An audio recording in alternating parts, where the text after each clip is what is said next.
Assalamualaikum warahmatullahi wabarakatuh.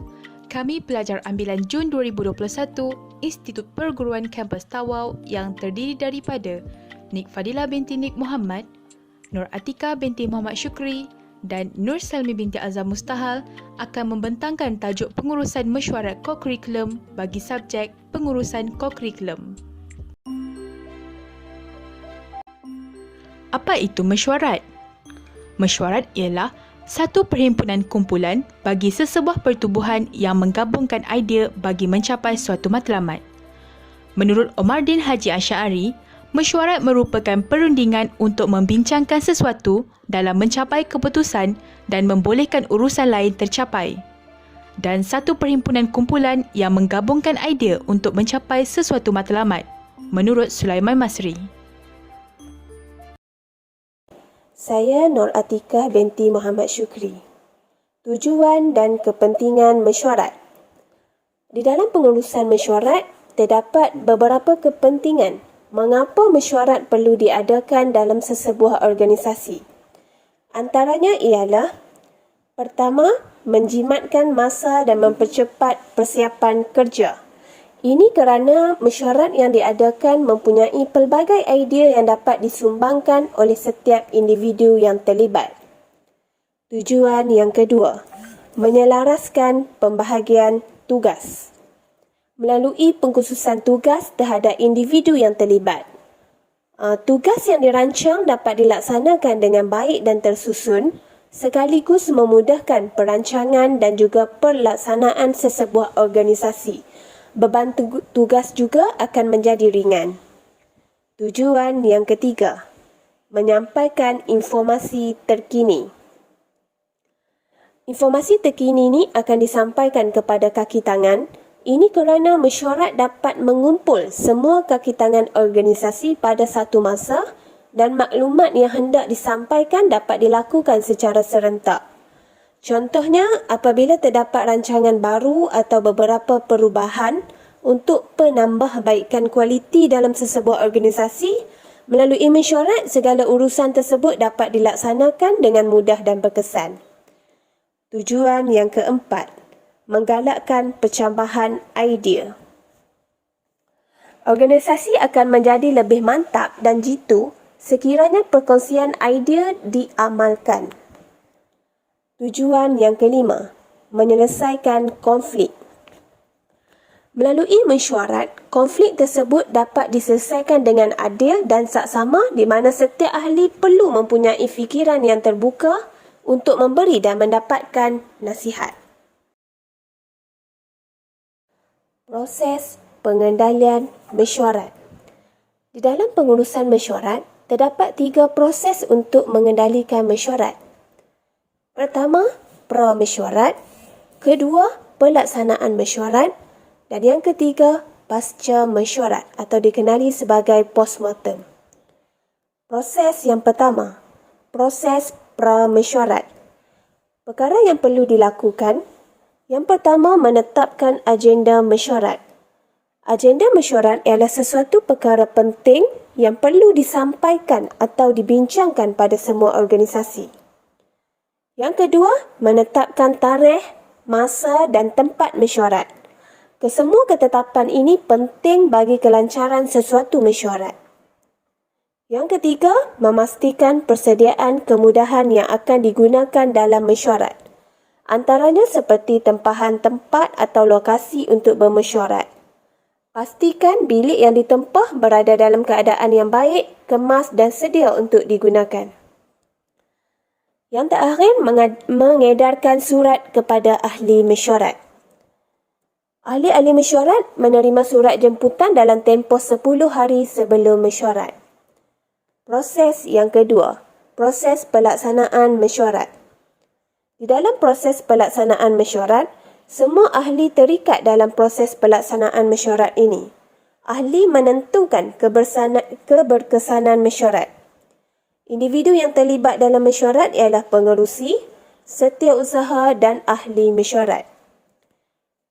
Individu ini adalah penting dalam melaksanakan sesebuah mesyuarat.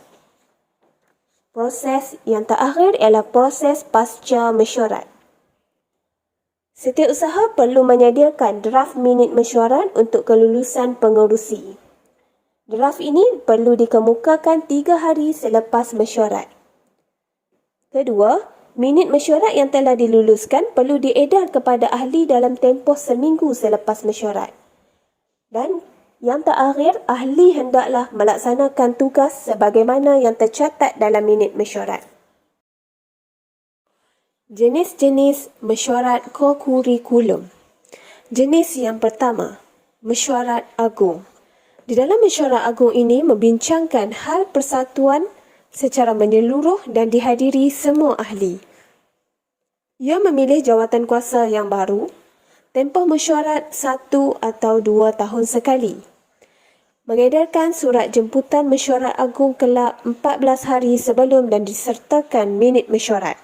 Antara agendanya ialah ucapan pengerusi mesyuarat, membentangkan dan mengesahkan minit mesyuarat agung yang lalu, membentangkan laporan tahunan, membentangkan dan mengesahkan laporan kewangan, pemilihan jawatankuasa seperti pengerusi dan naib pengerusi, setiausaha dan naib setiausaha, bendahari dan penolong bendahari, ahli jawatankuasa dan pemilihan 2 orang juru audit, membahaskan usul yang diterima dan ucapan penangguhan. Jenis yang kedua, mesyuarat tergempar atau dikenali juga mesyuarat agung luar biasa. Ia diadakan dengan kehendak sebahagian ahli atau ahli jawatankuasa bagi membincangkan satu agenda sahaja. Ia dihadiri oleh semua ahli dan notis diedarkan 14 hari sebelum. Mesyuarat juga boleh diadakan kerana permintaan bertulis 2/3 ahli, pengerusi memikirkan perlunya mesyuarat diadakan. Jenis yang ketiga, mesyuarat jawatankuasa. Di dalam mesyuarat ini, ia akan diadakan bagi menggerakkan aktiviti kelab. Ia hanya boleh dijalankan sekiranya cukup 2/3 ahli jawatankuasa, hendaklah dihadiri oleh guru penasihat dan notis mesyuarat dalam tempoh 1 minggu. Antara agenda mesyuarat ialah ucapan pengerusi, membentang dan mengesahkan minit mesyuarat yang lalu, perkara berbangkit, laporan biro-biro, laporan kewangan dan hal-hal lain. Jenis yang keempat, mesyuarat ahli jawatankuasa projek. Ia bertujuan untuk membincangkan hal projek yang akan atau telah dilaksanakan kelab atau persatuan. Koram mesyuarat bergantung kepada persatuan. Antara agendanya ialah ucapan pengerusi, membentang dan mengesahkan minit mesyuarat lalu, perkara-perkara berbangkit, membincangkan hal projek antaranya tarikh, hari, masa dan tempat, melantik ahli jawatankuasa projek, senaraikan tugas ahli jawatankuasa projek, membincangkan kewangan projek dan hal-hal lain. Saya Nik Fadilah binti Nik Muhammad. Peranan dan bidang tugas. Peranan pengerusi. Pertama, mengendali dan mengawal mesyuarat. Kedua, mempunyai kebolehan membuat perubahan dan bertanggungjawab menyelesaikan masalah. Ketiga, mempengerusikan semua jenis mesyuarat. Keempat, memastikan kesempurnaan tata tertib dan perjalanan mesyuarat. Yang kelima, mempunyai kuasa undi pemutus sekiranya tidak mencapai kata sepakat. Peranan setiausaha. Pertama, berbincang dengan pengerusi tentang agenda sesuatu mesyuarat. Kedua, bertanggungjawab mengedar dan menyimpan surat dan mengendalikan sistem fail. Ketiga, berkemahiran dan peka terhadap persekitaran serta mahir mencatat dan cepat bertindak. Keempat, menyiapkan minit mesyuarat. Peranan ahli mesyuarat. Pertama, ahli yang menentukan keputusan mesyuarat. Kedua, memberi pendapat yang ringkas dan relevan. Ketiga, mencatat idea penting apabila ahli lain memberi pendapat. Keempat, menghormati masa yang diperuntukkan pengerusi. Kelima, menghormati ahli mesyuarat yang lain. Minit mesyuarat. Minit mesyuarat ialah satu hal atau perkara yang telah dibincangkan dan persetujuan telah dicapai. Penulisan minit mesyuarat. Antara kandungan yang perlu ada dalam penulisan minit mesyuarat: pertama, tajuk; kedua, keterangan tajuk; ketiga, kehadiran; keempat, aluan pengerusi; kelima, pengesahan minit mesyuarat; keenam, agenda yang dibincangkan; ketujuh, hal-hal lain; kelapan, penyataan penangguhan mesyuarat. Lampiran sekiranya ada. Antara ciri-ciri minit mesyuarat yang baik: pertama, fakta, benar dan tepat; kedua, fakta dan keterangan sama dengan mesyuarat; ketiga, minit mesyuarat mestilah padat, lengkap, ringkas dan mudah difahami; keempat, tiada perkara yang tertinggal atau ditokok tambah; kelima, catatan mestilah diikuti nota. Saya Nur Salmi binti Azam Mustahal. Bahasa mesyuarat. Bahasa yang digunakan mestilah menggunakan bahasa yang formal, jelas dan mudah difahami. Bahasa dalam mesyuarat boleh dikelaskan kepada 3 bahagian. Jika ingin membuat tindakan pada minit mesyuarat, perkataan yang digunakan ialah meminda, mengesahkan dan membetulkan. Contohnya, saya Aminah mengesahkan minit mesyuarat yang telah dibentang. Seterusnya ialah perbincangan. Perkataan yang digunakan ialah mengesyorkan, mengusulkan dan mempertimbangkan. Contohnya, mesyuarat mengusulkan pihak berkenaan mengambil tindakan segera.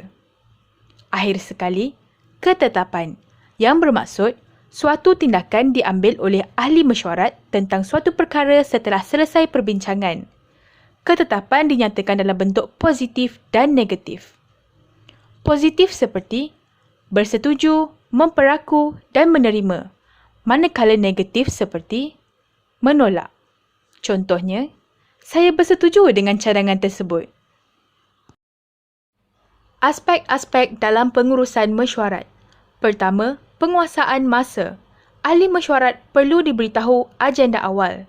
Mesyuarat perlu diadakan pada masa yang sesuai serta mula dan tamat mengikut masa ditetapkan. Kerja yang dirancang juga perlu siap dalam waktu yang diberi. Seterusnya, aspek tradisi. Setiap organisasi mempunyai aspek tersendiri. Sebagai contoh, adanya jamuan makan sebelum, semasa atau selepas mesyuarat. Selain itu, terdapat juga ritual seperti doa dan pengamalan masa mesyuarat yang diterhadkan. Tambahan lagi, ahli mesyuarat perlulah produktif semasa dan selepas mesyuarat dengan melaksanakan tugasan yang telah dimesyuaratkan. Seterusnya ialah aspek kepuasan hati ahli mesyuarat dengan memastikan ahli mesyuarat mempunyai ruang untuk melontarkan pendapat dan menentukan keputusan secara demokratik. Akhir sekali, aspek kata sepakat, di mana ia sangat penting dalam sesebuah mesyuarat. Jika berlaku percanggahan idea, keputusan boleh diperolehi melalui undian. Secara kesimpulannya, persediaan yang rapi perlu dilakukan sebelum mesyuarat dijalankan demi menyempurnakan perjalanan mesyuarat seperti yang diharap. Setiap ahli mesyuarat perlulah memainkan peranan masing-masing dalam menyumbang idea, saranan dan buah fikiran serta bersifat produktif dan merasakan tanggungjawab bagi menjayakan mesyuarat agar matlamat sesebuah organisasi tercapai dengan baik. Di dahan ara hinggap kenari, di tasik pula sekumpulan ikan. Selesai sudah pembentangan kami, salah silap mohon dimaafkan. Sekian wabillahi taufiq wal hidayah. Wassalamualaikum warahmatullahi wabarakatuh.